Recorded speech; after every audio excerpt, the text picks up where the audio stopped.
Hi, everyone. Welcome to the Confluential Live. Happy Friday. I am Kyler Cheatham, joined by Adam Cheatham as always, and we're super happy to be here with you on this Friday morning. Today, we're kind of going into more of a broad strategy, but it's actually pretty nuanced to each organization. And it's how do we turn executive technical strategy into like an operational reality, right? How do we make sure that people looking at this in PowerPoints, approving budgets, are actually being able to execute it successfully on the shop floor? As we always say, the shop floor doesn't speak PowerPoint.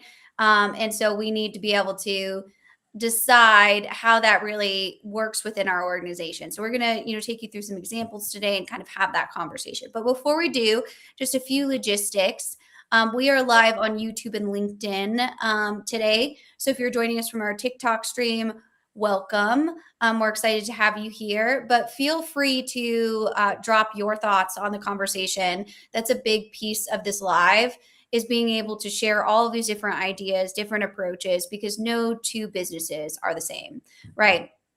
Every business is going to have a different way of doing this, and being able to provide those examples, ask those questions is really, really helpful to helping us spread the message of being able to own your technology strategies, making it successful for your business, not somebody else's, right?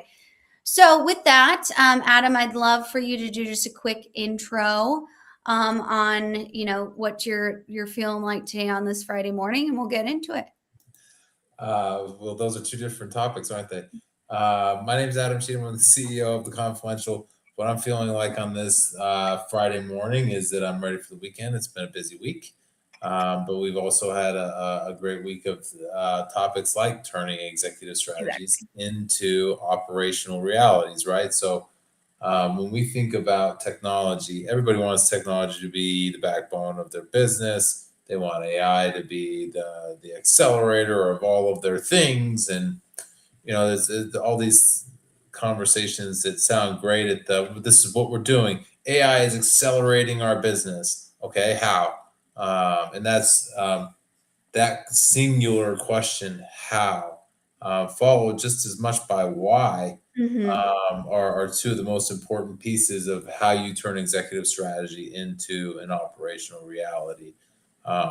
It's not enough to just say go do this. There are ways of knowing things like what does success look like. Those types of putting your business pants on and walking into an office that operates on KPIs, OKRs, stuff like that. Those are great ways of turning executive strategy into operational reality. So I'm pretty stoked to talk about this today. I think that one of the things that we do as a company quite well is work in the turn strategy into a reality, and Mm-hmm. it's always funny to me when we're running through things like this, and we're just here doing our job, right? We focus on doing the right things, and we focus Mm-hmm. on the results and the execution. And it's always surprising to me how astounded people are at how well it works. Mm-hmm. We can there are two answers that I get so regularly. We couldn't have done this by ourselves in a year, what you did in 3 months. Mm-hmm. Oh, that's fantastic. That's great news. That's the point. That's where we Right. say we've added value, right? Um, my actual favorite is when you have comments that are on the lines of, "We've been trying to hire somebody to do this for ages, and we hired somebody else to do this piece, somebody else to do that piece, and somebody else to do this piece, and you're doing all of those better than all three of them combined." Mm-hmm. We hear regularly. I'm so glad at least somebody's adding value here, because we hire all these consultants, and you Mm-hmm. guys are the ones that are doing all of the work. And that's a great position to be in, right? Because Mm-hmm. at the end of the day, that means that what we do is connecting. That means that our when we say we're going to take this executive strategy and we're going to turn it into an operational reality, it's not bullshit, Yeah.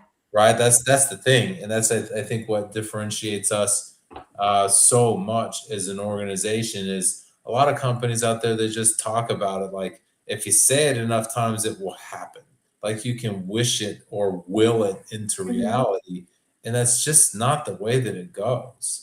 It's about sitting down and doing the work, and um, That's the hardest part. That's Absolutely. And I think, I mean, when we go into these organizations, it's not because they're not able to, just like any problem, right? Like if you're too close to it, it can be a challenge to understand. A lot of these are translation problems. So, like yeah. for example, when an executive says we needs to be more data driven, 9 times out of 10, they don't really know what that means. Operation is like, okay, well, here comes another trash board. IT is like, we need to buy a platform. And then, 6 months later, everyone is wondering why nothing has changed. And a lot of times that's because we're not speaking the same language or understanding what that means as far as operational capacity or operational execution on these types of things. So, in that, like, where are you seeing the sticking point a lot of times in these organizations? A lot of times, it's going to be different, but is there a main point or area that you see become a challenge? I think it's that people get wrapped up in the sentiment and they forget about the work. Hmm. And if you take that, and the other part of it is that when your team is designed to do what it's always done. That's how you've hired. That you've hired for a role that you can build and continue on because you've done that before. That's how, especially with large organizations, how Yeah. hiring practices go. They literally say, "Do we have a job rec that exists for this?" Hmm. And somebody says, "Well, no, this is a very particular job." And somebody goes, "Right, but this one's pretty close, right? Can we use that?" And all of a sudden, what you've done now is you've made them the same, and that's fine because your business is working. There's a reason companies get to 100 million, 200 million, $1 billion in size because what they do works, right? The execution Hmm. is happening. That's a different muscle than change. And Hmm. I've had many conversations with clients where they say things like, we hired this person to do this transformational thing. They got 20 years of experience in it. They can't figure out how to transform it. It's like, right, because they've been doing it for 20 years one way. Hmm. They haven't been doing 20 years of change. Yeah. They've been doing 20 years of X, operations, sales, finance, whatever. And so that thought process of what is change is a key part that gets missed. And this is where um, the thought process of change intelligence takes Yeah. over, in my opinion. And for those of you who have followed us long enough, you maybe know what we mean by that. But to catch everyone else up, change intelligence is about creating a muscle memory for being able to adapt, right? Hmm. So, what are we doing as it pertains to not just this one change, but all of the changes that come because that one thing changed? Hmm. That's transformation, right? Transformation is not one change, it's all of the changes that happen after the first. And they begin to snowball, they begin to compound, whatever you want to call it. And that I think that mentality is what's missing quite a lot from when we have a Yeah. strategy that is intended to turn into some type of an operational change. Absolutely.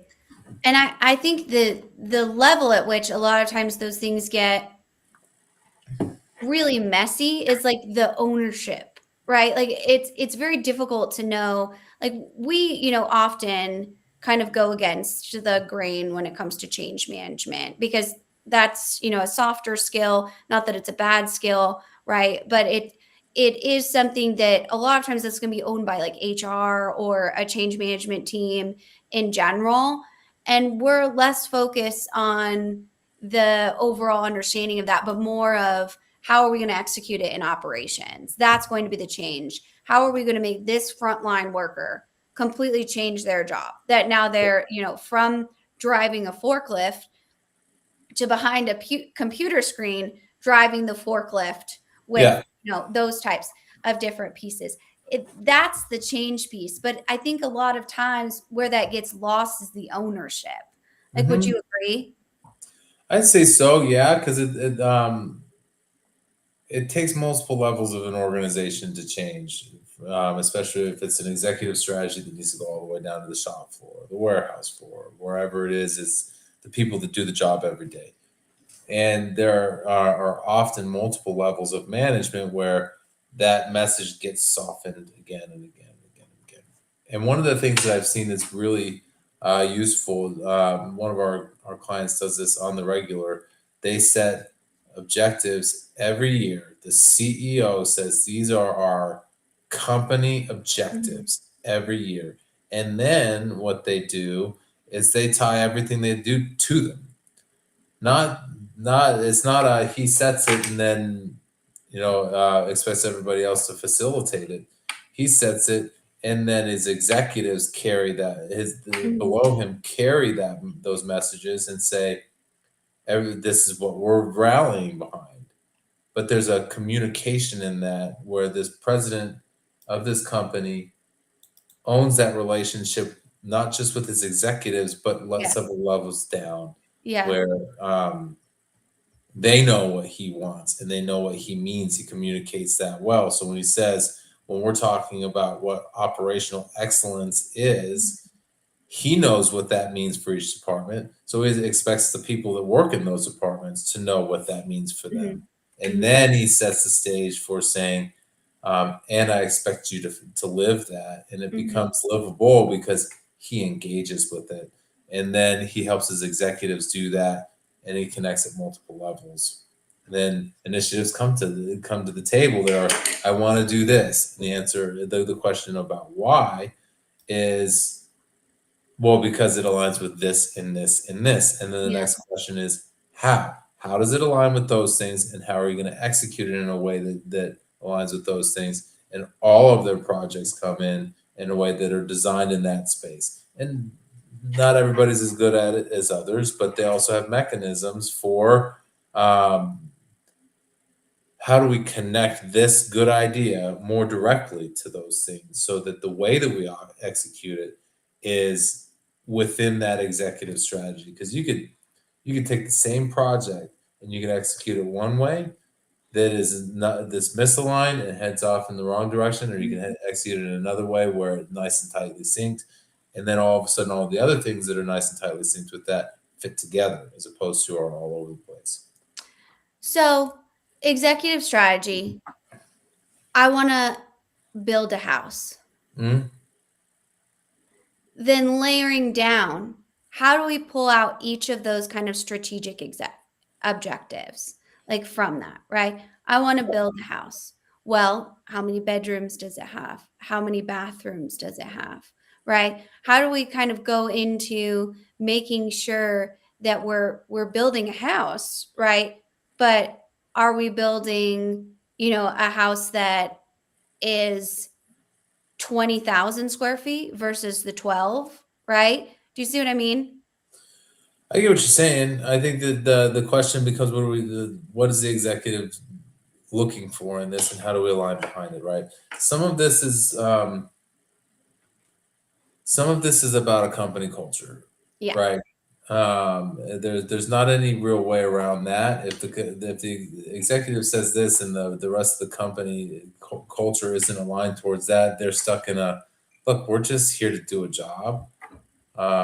Like supposedly Anthropic's CEO is now worried about this that his company's just there to get paid as opposed to align with the mission. Fine That's by me. that sounds simple and that sounds poor Anthropic CEO, but that's such a disaster thing to Mhm. say out loud. Our company's here just to collect a paycheck, Mhm. right? If you don't like, I get it. If you're not going to get paid by that company, you're not going to work for that company. There is an expectation in that exchange, but at the same time, if you separate the money from the conversation once that's taken Mhm. care of, what are you contributing? And turning executive strategy into operational reality turns that question over and says, I'm contributing this way because I believe in it. And that's something that only company culture can really do well. That being said, that doesn't mean that not that you can't do it against the grain, and in company cultures that are a bit more oriented towards the I'm just here to collect a paycheck. That it can happen there too. It's just harder to do. Yeah. We do have a question here. When leaders are trying to align good ideas with the executive strategies, do you find that there's vague correlations just to check a box while the idea existed in parallel to the strategy? There's probably a bit of that a lot of times. That's a good question, right? Like I've had this pet project that I've been trying to chase for quite some time. And now that I have a strategy to tie it to, I'm going to try to fabricate something that connects the dots. Um, in that space, you kind of have to have a dose of reality in it, Yeah. right? Is this a stretch or is it actually work, right? And then, because if it's a stretch, everybody that you're going to ask for help with on that is going to know it's a stretch, Hmm. and everybody that knows that the dots connect and that we're aligned. If you're able to do that, then and align them effectively, people will buy into it too because you just got a piece of the president's Yeah. uh, goodwill in their mind because you're bought into the same larger vision as opposed to individual mini missions. I think that's a good question on this. Just to say, am I trying to get my own agenda across, or do I fit within the what it is we're looking for? Because that's something that you can build governance mechanisms around to make Hmm. sure that things are reinforced within alignment of the executive strategy. And that's another good way of making sure that there are levels that come down and that reaches the shop floor. So, I think so too. I think that that piece of vague correlations, right, is going to be people are going to be able to see through that, especially in the operation side, yeah. because they don't have time for vague correlation, right? They have to make Yeah. sure that product is shipped out the door on Mhm. time, and that's their job. So I think in operations, the nice part about that is a lot of those things are going to get kind of blown through if they're super fluffy in Yeah. those types of pieces. It has to where I was going, with this strategic initiative thing, if we're going to create operational excellence, then maybe to us that means we're going to decrease downtime by Mhm. 5-10%, right? And so how are we going to do that? That starts with the strategy, the business outcome, right? The decisions, the process, the people, the data, and then the technology, right? And then Yeah. all of that is kind of rolled into one on those types of pieces, but it has to go through each one of those levels Mhm. to understand that.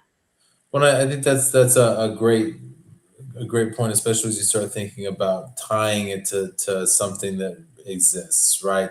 Vague correlations and all of this, like this is another reason that I love when people connect to our mission, right, and how we work, Hmm. because there's no fluff involved in it. Yeah. It's very direct and it's very oriented towards execution and results, right? And when you start thinking about the folks that are used to it being fluffy and this and the other, and they see what reality can actually Hmm. be, there's such a great wake up call on the now we're in business. Now we're doing it, right? Now we believe it, we've seen it, and we're rolling on it because um, I'm losing my train of thought because I'm excited. We're You're excited about. so pumped. Well, I think at the end of the day, um, if you tie it to something that you expect to actually happen, then it becomes reality, right? You can say things like, "I'm going to get my financial house in order," Hmm.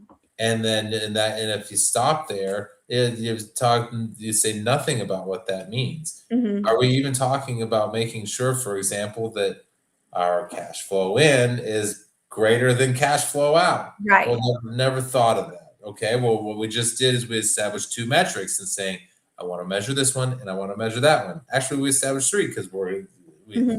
are looking at the net between the two. And now we're measuring, and now we're looking at real things. They're Hmm. not this conceptual thing that's difficult to grasp and that other folks can have different definitions of. And I think that at the large company level, it's so easy to get to the point Yeah. where your executives aren't working as a group. They're expected to work individually, Mhm. and that vision gets it strays from one, and everybody's interpretation becomes different. And then they execute in different directions, and now we're all over the place with our vague correlations and these little mini missions that don't fit the overall conversation. Absolutely. And I think that that speaks to the company culture. Like, can that trickle down and it not be a selfish agenda, right? But be for the greater good. And I think that's where a Yeah. lot of times when we go in and things are like super messy, or, IT and accounting are fighting or whatever, right? Type of thing. A lot of times it's because our mindset is they're against me, right? They want to do something, and that's how that kind of toxic culture or that toxic idea Mhm. gets in there, because they've been burned before, right? They didn't, Mhm. 9 times out of 10, they didn't just make that up in their brain, right? They Yeah. saw it happen before. And that can be a huge detriment to facilitating, executing, and implementation, is having people that won't come to the table, right? Yeah. And as Adam always says, that's a data point in itself. Yeah. But there's a reason why that happens, and that's going to be an obstacle, an operational obstacle, whether you want to call it change management or trust fall, kumbaya, whatever, right? It certainly is going to be a situation in which we're going to have to address. Well, I think that you just kind of triggered something in my brain that's like tweaking sideways, the trust fall stuff. Um, what I love about the folks that we work with, so we work with a lot of heavy industry folks, metals manufacturing and the like. And the lessons that we learn from them apply to all industries, but more effectively to others, because when you talk to somebody that's been working in metal for decades, they really don't care what it looks like. They Hmm. don't care as long as the product gets out the door and it's high quality, and that we are meeting our customers' demands on time delivery, and high quality. This is what matters. Is we're down to the basics, right? And so you talk to somebody about these trust falls and stuff like that. Somebody that actually works with machinery on a shop floor, and they're like, "That's the stupidest thing I've ever heard in my life." Hmm. Hmm. And they're very direct and Yeah. basic in their connection with reality. The more you get separated from the reality of the shop floor, the more you start talking about these conversations like, well, we need to have this change management where everybody's opinion is considered. And let me tell you something, there are sometimes bad ideas. Oh, for sure. There are sometimes bad ideas that should be rooted out. And Yeah. it's the business is not a scenario where everybody's ideas should hold equal weight. Everybody's ideas should be correlated to dollars, Hmm. and the dollars should hold equal weight. Your dollar and my dollar are the same. I come with more dollars of value and I get more out of it. Hmm. Those are the things that we should be doing. Hmm. And that it should always be tied to that. And there are things that are initiatives that are a little bit softer and strategic in nature. And this is where the executive strategy comes in. They say, we're going to decide to um, take a softer approach to the community, and we are going to brand ourselves in a way as a community investor. I'll take for example the mining client that we've worked with. They invest heavily in the local community, Hmm. heavily. You want to know why? Because if the local community is really upset about the fact that they're digging holes in their backyard and ripping all of the ore from the earth, we start to have problems. Those Hmm. problems come into the lives of the people that work there, and those people who work there become influenced by these problems on the whole. And all of a sudden, we have an impact to the people that work at our organization because we draw our people from the local community, right? And so we want that local community to be happy.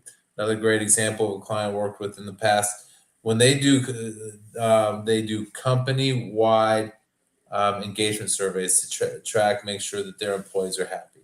Happy employees are more productive. This is proven, and Hmm.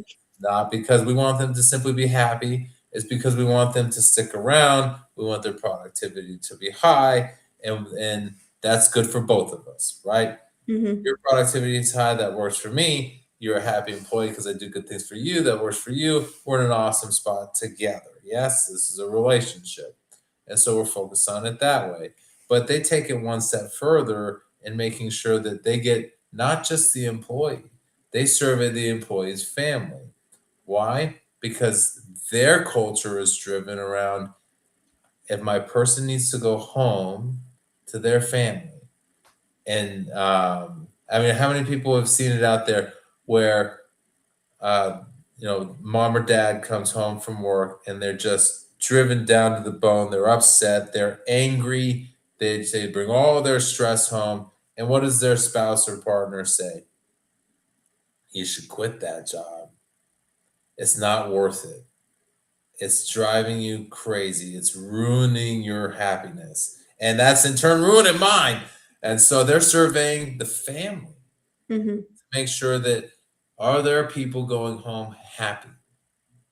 And that in turn, what that does is it creates a community within this business that allows them to have employees that trust the executive vision and get aligned behind it. And now turning executive strategy into operational reality becomes executable through that culture. There's a, and so that conversation comes down faster, right? And so I Mm-hmm. think that's important. Um, Another great question from Ryan here: is there a chance that the inexperience in change or adaptability that Adam mentioned can be seen or potentially misidentified as a toxic culture? Absolutely. Mm-hmm. It usually is, I would add. Yeah, it usually is. It may not be immediately matter in addressing the symptom, but does that differentiate matter in really resolving the root cause? Absolutely. Mm-hmm. A company, like, most of the time, a toxic company culture um, is more of a symptom by itself, right? Learning and being knowledgeable and being able to adapt effectively is something that is learned on its own. Learning is learned. I'm a little bit word salad on that, but but it's an adaptability that becomes a muscle mechanism, right? I'll use a personal example on this. That when we founded the Confidential, one of my goals was to pay more attention to the health of my body because I had let that go and deteriorate. I wasn't paying attention to how those things worked. And I started thinking about it more as a whole system. And I started trying to train it differently. One of the things that it took me a long time, I was certainly one of those that, back in the day when I was in college, when I was weightlifting and stuff like that, I didn't. Who skips leg day? I did. Uh, but what that caused me to do is that I had to learn and teach myself how to do squats and how to do deadlifts safely, right? You don't just jump in and do it. You also need the right safety equipment, a good weight belt, and this, that, and the other. And then you start with lower weights. And you start to focus on form so that you build muscles that know what they're doing, right? I mean, it takes a long time to develop that to carry weight. Mm-hmm. This type of an organizational skill set and change intelligence and adaptability is really difficult to learn because it's not just one person that you have to impact, it's a whole organization. And they all need to figure out how to learn more quickly, be more adaptable, have that agility become something that's more ingrained. And it takes a minute, right? We start, and at the same time, though, it's a reminder that needs to start settling in, and this Mm-hmm. is where that intelligence side of it comes in. We're not changing it once, we're changing it for all of the changes that Mm-hmm. happen after that. And the concept that we like is being able to say, now that we've done it one time, let's reinforce that and continue changing, right? Mm-hmm. Let's not change once and stay there. We're creating an adaptability that continues. So you take bites. It doesn't happen overnight, and it continues. One of the examples is a lot of times executive strategy can involve turning an IT organization from a waterfall organization to an agile organization. And some folks think this is just a change Yeah. in discussion, right? It's not. It's not just a change in words. It's a cultural change in adaptability. And what do? You start by finding out how to move the first piece, Right. then you move the other pieces in behind it, and you move the whole thing or forward. You take a couple of pieces and you move them, and then you bring a couple behind it and you start moving those. Then you bring more behind that, and then that conversation becomes, we're changing continuously, and that becomes a more effective strategy and execution to be able to bring the company along. And it's difficult to really put those into defined steps when it's got to be company by company, right? Every company is going to change differently. Their pace will be different. And sometimes you'll have paces that are quick, and then they'll slow down because we hit a wall, and you got to know where, when you're drilling through something that's a little bit more dense. Other ones that they're just going to be slow. I've got one client where we had to set goals that we know we're not going to make, because if we don't shoot for those, we'll miss the actual goal. And so Really? we're going to do this in three. This is going to be done in 3 months, knowing that it's going to take us 6. But if we say it's going to take 6 months, they won't know how to pace themselves. It's and that is just an adjustment that we've made, and everybody is kind of knows this too about their culture. So they set up and they charge towards it, and they're all right with not making it, because they know that they're going to be able to get there when they ought to, instead of when they said they were going to. That's so interesting. And so that doesn't affect their like just overall morale. No, it doesn't. I mean, it's they are working around the clock, and there's just simply when you're working at a certain capacity in some places where it's difficult to see all of the things that are interconnected. I know what my role is. I know I can, if I'm left alone, I can do this by the end of next week. Mm-hmm. Are Yeah. you going to be left alone? No.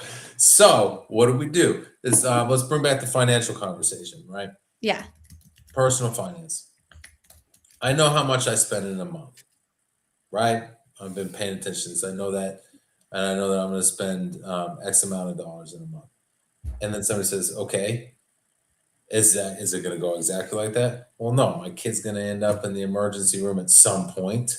I'm going to have to replace the tires on the truck at some point. Are we planning for that? No, because we don't know when that's going to happen. But when it happens, and we got to accommodate that. So there are 2 ways of doing that. You take an average of when that actually happens, and you take that dollar amount and you spread it across all of them. So I know I'm going to spend X, and I know what my extra things are that come along, and so I'm going to do X plus 20%. That's going to cover the ER visits and all the extra stuff. From a business perspective, everybody's mechanism on that is different, and they don't know what's going to happen tomorrow. They don't know if they're going to have an escalated order come in. If I'm left alone, I can do this by next week. Sure, but nobody's going to leave you alone, right? Things are going to happen on the shop floor that are going to take priority, and then instead of normally this one thing takes me an hour, it's now it took me 4, and the space that I had planned to do that in between this big meeting and that big meeting is now gone. And so instead of adding 3 hours, because we thought we had it, to our overall delay, I can't get to the next week, because that's when my window comes up again. And now it took me an extra week because that one thing came up. Right. Absolutely. And this is fine if you know that it's going to happen. And if you do it at scale, somebody's got a plan for that. And if we're not planning it at the individual level, that doesn't mean that we shouldn't plan for it at the management level and at the executive level, right? So we should be thinking about these things so that we can accommodate them. Somebody has to. Most definitely. Yeah. And I think that is where core change management is confused. One, because the example that you gave, they identified what was best for their organization, not somebody else's, not, their moms or their neighbors or their Mhm. competitor, but what makes sense for them and their processes, right? Mhm. And then they tested it, right? They were able to be able to showcase results based on that. And Yeah. then last but certainly not least, change is no longer in a modern enterprise a destination, right? Like it's the same thing that we're not seeing with a lot of like bigger monolithic enterprise level implementations anymore, because the work stream is so specialized, the business is so specialized, Yeah. that we need to be able to have a different approach. And I think that's where agile specifically gets so misunderstood, is because there's a difference between being agile, right? Being flexible in the definition of the world, and an agile methodology, or Hmm. an IT team, or a product development mechanism, all of those different pieces. Right. But I think that let's use another more fun example. We're fun. NASA's going to put a permanent base on the moon. That's cool, right? That's a destination. That is a milestone, right? We have people permanently residing on another solar body. That's cool, right? Okay, so what are they do? They're going to put this equipment on the moon and they're going to send some people there. Yeah? Are we done? No. We got to figure out a lot of different stuff once we get there. How are we going to get water? How are we going to get food? How are we going to take a small team of people living on the moon and turn it into a population living on the moon? Because let's make no mistake about it. That's what's next, right? At some point, possibly in our lifetime, people will be vacationing on the moon. This is a step in that direction, yeah? So, how do we do that? Okay. The executive strategy in this scenario is designed around what? Putting a permanent settlement on the moon. What does execution on that look like? Well, we know the word's permanent, right? We're going to send stuff up that is not coming back. Mm-hmm. Permanent means a sustainable population of people, right? I mean, I guess if you decided that permanent on the moon meant that we just were going to have stuff up there, that's already done. We did that a long time ago, from a perspective of, um, I mean, the moon lander is still up there, right? Like that stuff's still there. There's still a flag on the moon. That's not a permanent settlement. It involves people, right? So let's bring our people along. And as we're thinking about this in a perspective of the plan now, it's the word permanent becomes a part of our execution and our strategy. So everybody at NASA is aligned around this thought process of permanent. So they're talking about where. They've chosen the south pole of the moon because they believe that is where it is most likely that there is water. Frozen water on the moon. Awesome. We got water on the moon. Okay. What happens when we use up all of it? Are we bringing that? What happens that water turns to waste, right? Are we Mm-hmm. bringing it home? No, they're going to turn it back into water at some point, right? So that's a part of the conversation. Permanent settlement, food. How are we going to get people back from the moon? How are we going to get people just the same way from the space station? We send people to the space station and we bring them back, Mm-hmm. right? That's the part of it that's key on this. And I think that another piece of I'm all military today for some reason, I guess. Um, Top Gun, Oh God. Top Gun Maverick, right? We're 45 minutes in, so this is it's time. It's where it The get weird. It's where this you is get time. weird. Mhm. The executive decision is made to have this target, and For a little while, the strategy was not getting people home. It was executing a mission. And the strategy became, and it changed everything. How do we strike the target and come home? Right? That's the whole premise of the mission. How do we do this impossible thing and survive? And that's your business should be set up the same way. How do we make this impossible change and survive? Right? And grow. Yeah? That's the whole idea. You do these things as a business for those types of things. So anyway. I mean, I think that's always important to be able to understand like the why behind that. Yeah.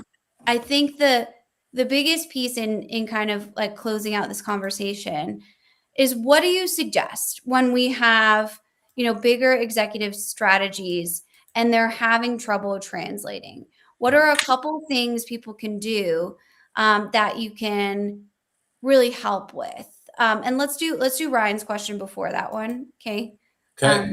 So we'll end on that one, and then if you have any other questions, either Yeah. or comments on that, definitely pop them in these last couple minutes. How often do you run into executive strategies that are intermediary objectives because the bigger strategy can't be shared or not verified? It's usually because it can't be shared, right? This is an executive conversation, right? Some of these discussions are, um, they're secret conversations, right? This maybe secret's the wrong word, but it's not, right? The executives have a strategy that is something that is not shared more broadly. Let's say, for example, let's say a publicly traded organization was positioning to acquire another publicly traded organization, and that is a big part of our strategy, and so we are going to do these things in order to prepare for that. You can't tell the market those things unless you're Elon Musk and do whatever you want, because he's his way of thinking is like, well, if what I have to say means it costs me a bunch of money, whatever, I've got a bunch of money. But if we're thinking about it from a perspective of executive strategies that are often not seen because they're not shared, that's a piece of it. But it's that executive's job then to convey these intermediary objectives in alignment with a larger strategy and earn the trust of the organization to execute on that, right? Mm-hmm. And as you build through that, you have intermediary objectives that are set up to support the larger strategy so that you can end up in a spot that you wanted to end up in the first place.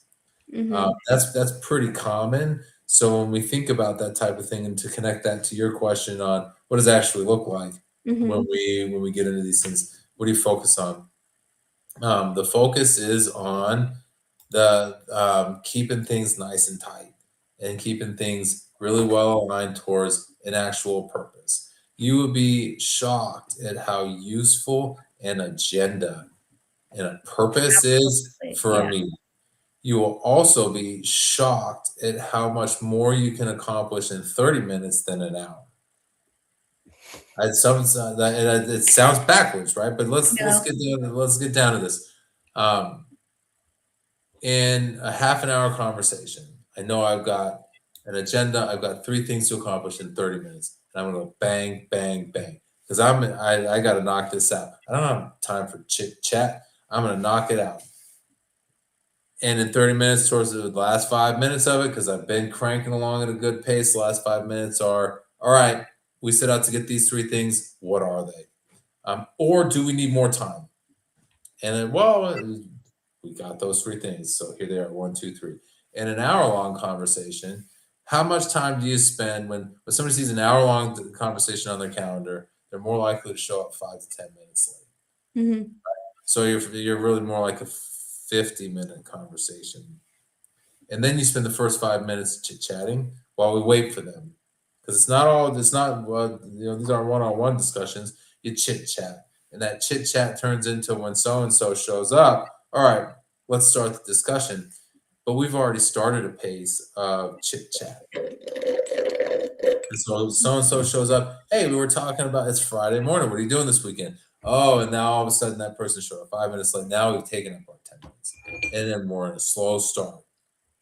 and that slow start carries the rest of the conversation into a way where we're not switched on, and we're not in a space where we're paying attention to what's happening. So at the end of it, we've accepted this slow pace to the meeting, which means that we've accepted the slow pace to the purpose. And so we asked in the last 10 minutes, what did we need to get out of this? Mm-hmm.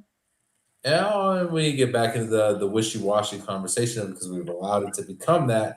And now we've ended with none of our three things, and certainly needing another meeting because we just wasted an entire hour getting most of the way there when we could have just gotten the whole way there in a half an hour because we were focused, right? Yeah. That's that. There's a facilitation involved in that, and it does take a skill set to do that in Mm-hmm. order to focus on this. And this is something that we're teaching our a number of our clients right now. How do you do that? How do you focus on it? Well, you start with an agenda and you get focused on it. You can have other conversations and other discussions that are meant to be softer, but right now we're not in those soft conversations. We got a job to do. We got to get done. We got to get this information. We got to move on. Otherwise, that hour-long meeting that it took us a week to schedule is now pushed off for another week, and it took us Yeah. 2 weeks to do something that we Yeah. could have found a half an hour time slot for tomorrow. Yeah. And it's funny you should bring that. We are on our TikTok lives, which if you don't join, definitely invite you to join those on Tuesdays and Thursdays that we do on my TikTok channel. We were talking about like the best traits of a project manager, and those 30-minute meetings were like key to that, to being able to, because a lot of people have questions of, how do you really close the gap between being able to garner those technical requirements from the business, right? To being able to support them, but effectively remind them of what you're capable of. And so that's a big piece of understanding the nuances of project management, and how you effectively have these types of execution based conversations, right? We could talk strategy all day long, but if we don't know how to execute that, then it becomes really just a waste of everyone's time, right? So Right. yeah. Well, Well, good. there's a No, bit of that turns just as much into the how many of you guys have seen somebody who's a great individual contributor turned into a bad manager? exactly. Yeah. The skill set's different. Yeah, most definitely. All right. Well, this has been a great conversation. Just as a reminder, we are live every Friday here on LinkedIn and YouTube. We do lives on Instagram Wednesdays, TikTok Tuesdays and Thursdays. So you can pretty much catch us every single day on all of our channels except for Mondays. Mondays, we got our 30-minute meetings that we got to fit in for sure. So, but if you have any questions, a lot of these, again, can be incredibly nuanced, even if you're watching this after the live. Definitely hit us up in the DMs, and then we can talk about like what that actually looks like for your organization. Yeah. And we definitely invite you to reach out to our website or anything else like that if you're curious about what we do. But definitely appreciate everyone being here. Thank you, Adam. Thank you to all of our great questions. These are super important to have the conversation, and we will see you next week. Have a great weekend, everyone. Everybody, Bye. bye.